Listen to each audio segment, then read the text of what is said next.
might have had sight of the Times newspaper today. It has on its front page, housing crisis spreads to Rwanda. Homes for migrants are sold. This was, of course, something I think 18 months ago you thought was a dream, that we would get people to Rwanda. Well, there aren't many of these many of these apartments left. Mrs. Braverman. Well, when I went to Rwanda approximately this time last year, I visited some of the housing complexes. Today, yes. Where Wiza, is that how I pronounce the Wiza? Yes. Wiza estate? Yeah, Wiza. Yep. Wiza, sorry. And the construction work was progressing steadily then. I'm disappointed to read that expectations have fallen and that the Rwandans are now selling off some of those properties, because the way the plan should work, and the plan that I put forward to the Prime Minister, was that we need to have a large number of flights going to Rwanda on a regular basis with a large number of passengers on them. Have you got an airline that will do those flights? Well, when I was working, I haven't been working on it now for 6 months, but we had consulted with several airlines, and we had partners in the pipeline at the time. They were prepared to take these flights? Yes, they were. They were going to work with us.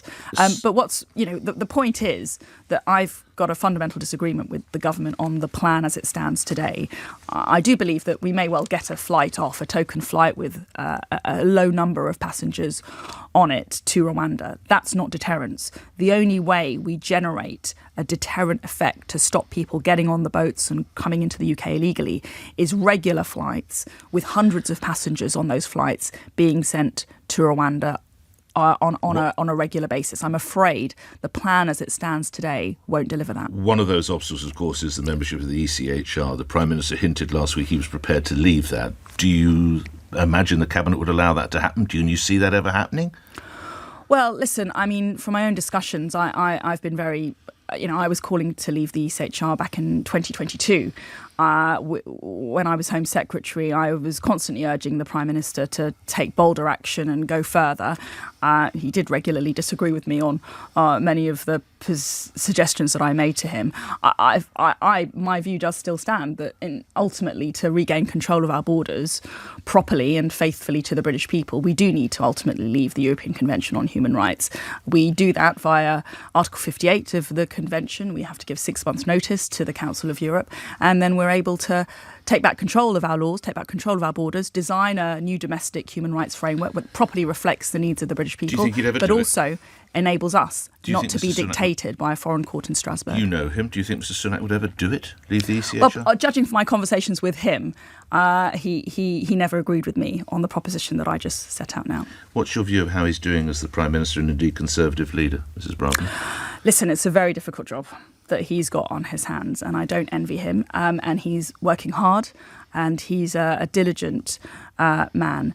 I've been very clear, however, that the state of the party is not a good one, and I've been urging him for some time to change course, to take measures to lower legal migration, to take measures on hate marches and extremism in the UK, to take measures on national security and illegal marches, because that attracted a lot of controversy.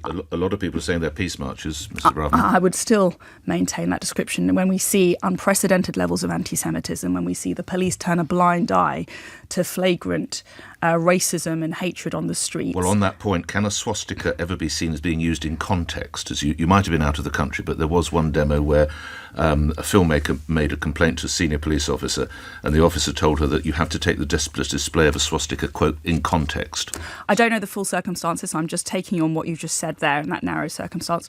No, a swastika in any context is hateful, it is racist, and it is incitement. And I can't see any explanation that justifies the waving of a swastika on the streets of Britain. It's a shame. We've gone a little bit over time.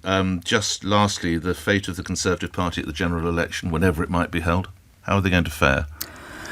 I'm very concerned. I am very concerned about what poll after poll demonstrates. Listen, it's my job, and I sought to do this as Home Secretary, to speak honestly, to speak the truth, even if it may be uncomfortable.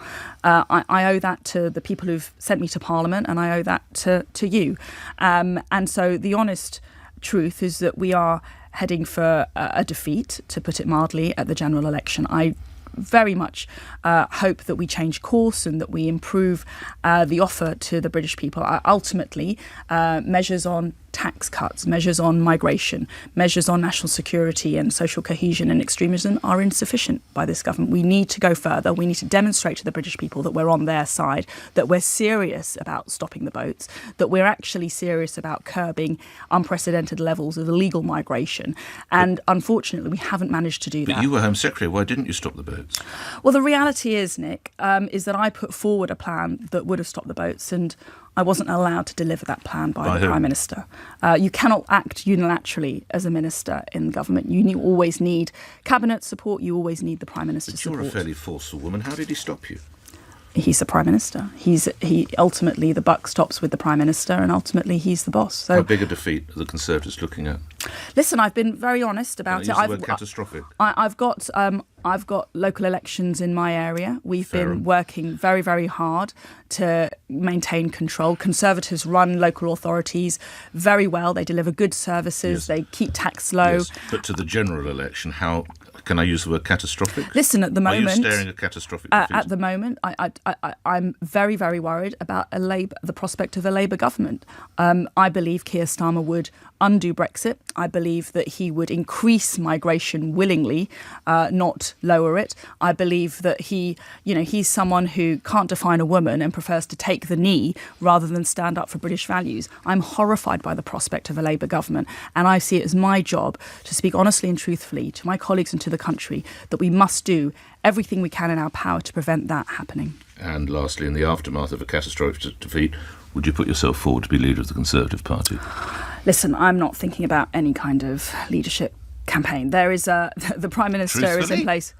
Absolutely. The Prime Minister, Rishi Sunak, is our Prime Minister. I fully expect him to lead us into the next general election. You've just given a passionate defence of the Conservatives, a passionate cry why you don't believe in a Labour government. If the polls are to be believed, you might be looking at 150 Conservatives just left.